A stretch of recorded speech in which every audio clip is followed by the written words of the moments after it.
I'll have more thoughts on the Summer League in the coming weeks. We're going to probably talk about rookies. I did a little deep dive into some rookies I thought are going to be really good, ones that you haven't heard of before. I was there the entire time. And let me just say this. I love basketball. I always will. I always have. It was a lot of basketball. It was 2 gyms. One was tiny. One was big. Literally two full gyms of basketball from noon to like 11 p.m. So you're talking, 20 hours of basketball a day if you see it all, like on TV and in person. That's just impossible to keep up with. You're trying to strategically choose what games you go to based on what executives are going to be there, what stars are probably going to be there, and, of course, what rookies are still playing in it. You're strategically making sure that the early first-round picks, you got to watch them early because they're probably not going to play after the second game, which is exactly what happened with Paolo, which is what happened to Chet after the third game, which is what happened to Jaden Ivey after the first game, Shaedon Sharpe after the first game. So you really want to front load the early rookies and watching them wall-to-wall hoops. I heard a lot of NBA TV commentators say that the Summer League was the equivalent of summer vacation for the league. And I think that's sort of true. Everyone who's anyone shows up in the NBA space. Anyone that you would want to see besides Luka, because I don't know what he's doing, he wasn't there. I think he was with Shaq. I saw a video with him. I saw a video with Luka and Shaq at a DJ club, a DJ Shaq. I thought that was in Vegas, but I don't think that it was. It's very informal, but it's changed a lot. All the rookies are on the floor trying to make a name for themselves. Guys are switching teams midway through the Summer League so that they can go from my man Mac McClung, who at one point I thought was Matt McClung. Nope, Mac. Mac Daddy. He switched teams from the Lakers to the Golden State Warriors midway through the Summer League. He was like, you know what? I already know what team I want to align with, and it's not LA.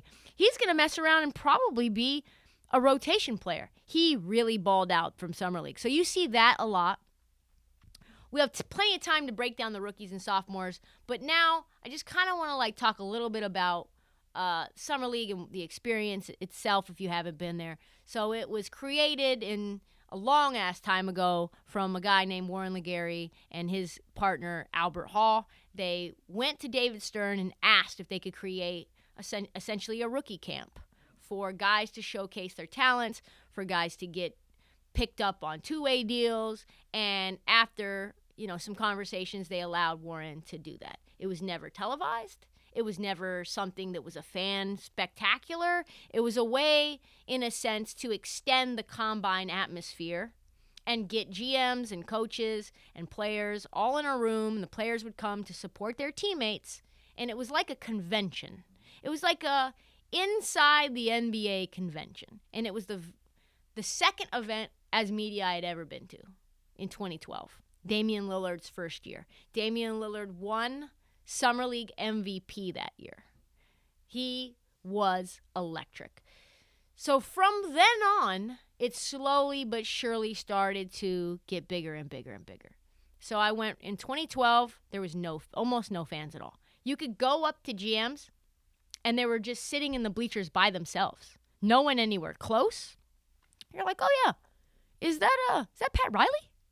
No, we just go up, sit next to him, watch some hoops, say hi. No problem. You could see Doc Rivers at the Starbucks. Hey, what's up? Big fan. Blah, blah, blah, blah, blah, blah. Now, it's like kind of a scene. You have to go through the NBA in order to get credentials. It's $60 a day if you're a fan to go, which if you want to go for the whole time, it's like almost $700 to go, which is kind of banana land to me. And also maybe not even expensive enough considering how fucking packed it was. I have all kinds of ideas on how to fix it. I think every one of those ideas people would say is elitist. So I'm not going to say them out loud. But it includes limiting fans, and it includes limiting where they can go and when.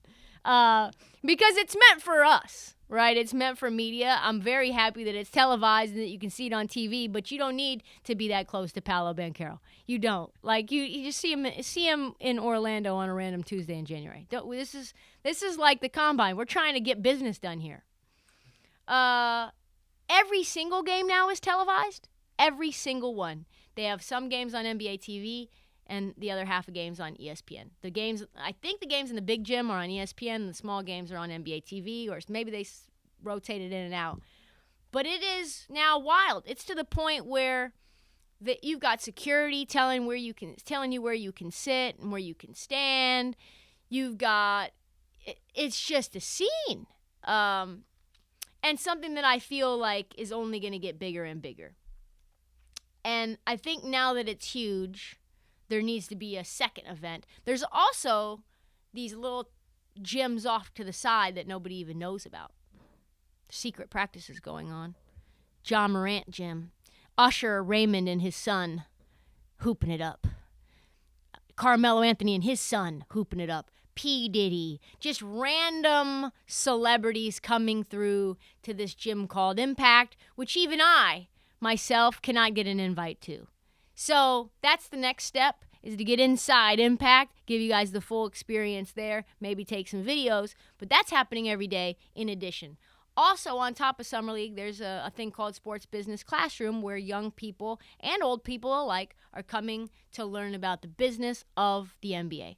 They learn from scouts. They learn from GMs. They learn from other talent evaluators and coaches. Basically, the business of basketball. How do trades get done? What's up with the CBA? How do salary caps work? What are the rules of the NBA? How do you scout players? How do you build a franchise? All for the low price of, I think, 10 G's. And you come away with interesting contacts. They give you your meals. They put you up. You know how that whole thing is. That's how I got in the business. I paid to be in the camp for the Adidas Nations. I think I paid like $2,000 for 3 days, which was wild, that I did not have.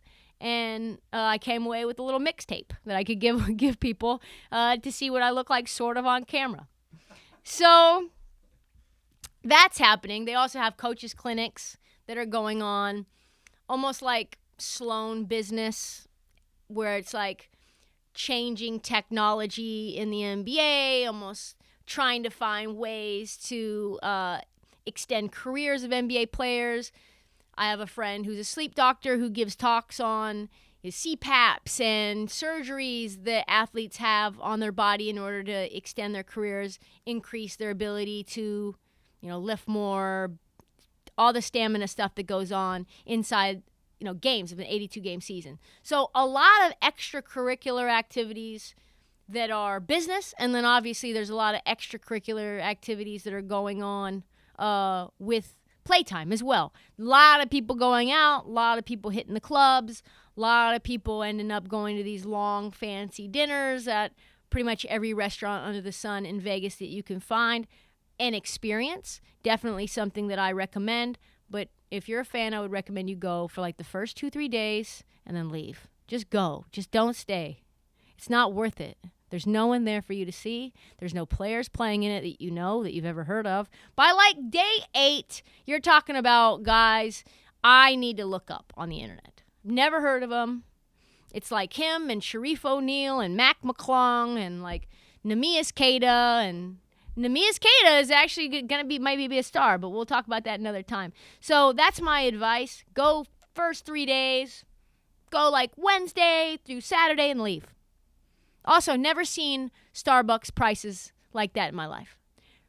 Iced tea in a kind bar, $16. I said, what? Did you ring me up wrong? I didn't get 10 kind bars. I was like, Jesus Christ. I spent money on things I didn't even know cost that much. It was like 100% increase. And they're like, oh, it's only a 10% increase. I was like, no, I don't think it's $16 for an iced tea in a kind bar at the Starbucks. But you do run into legends there. I ran into Baron Davis at the Starbucks. I ran into Kevin Porter Jr. He's a bucket. Very sweet, soft energy he gives off in real life. Floyd Mayweather, we got to see. Floyd Money Mayweather. So the celebrity sightings, got to meet Wale, my hero, gave me a big hug. So the celebrity sightings are definitely something that happened in the front end. Those are my overall impressions of Summer League in terms of the sights and sounds. Maybe next year I can convince MGM to bring my producer Brock with me and we can get some shit done. That's my next plan, so we can get some video for you. Big interviews coming. Definitely make sure to stick around for those. This is the off season, so the schedule will be more frenetic and erratic. That is all the time that we have for the Heat Check. We will be back Monday, I think, with a new episode to recap what's poppin'. Follow us, subscribe, download, tell your friends, review on Spotify, review on the podcast of Apple. I've got some haters in my Apple's podcasts. And if you're from Philly, don't review. And follow us on social at This Heat Check and at Trysta Krick on TikTok.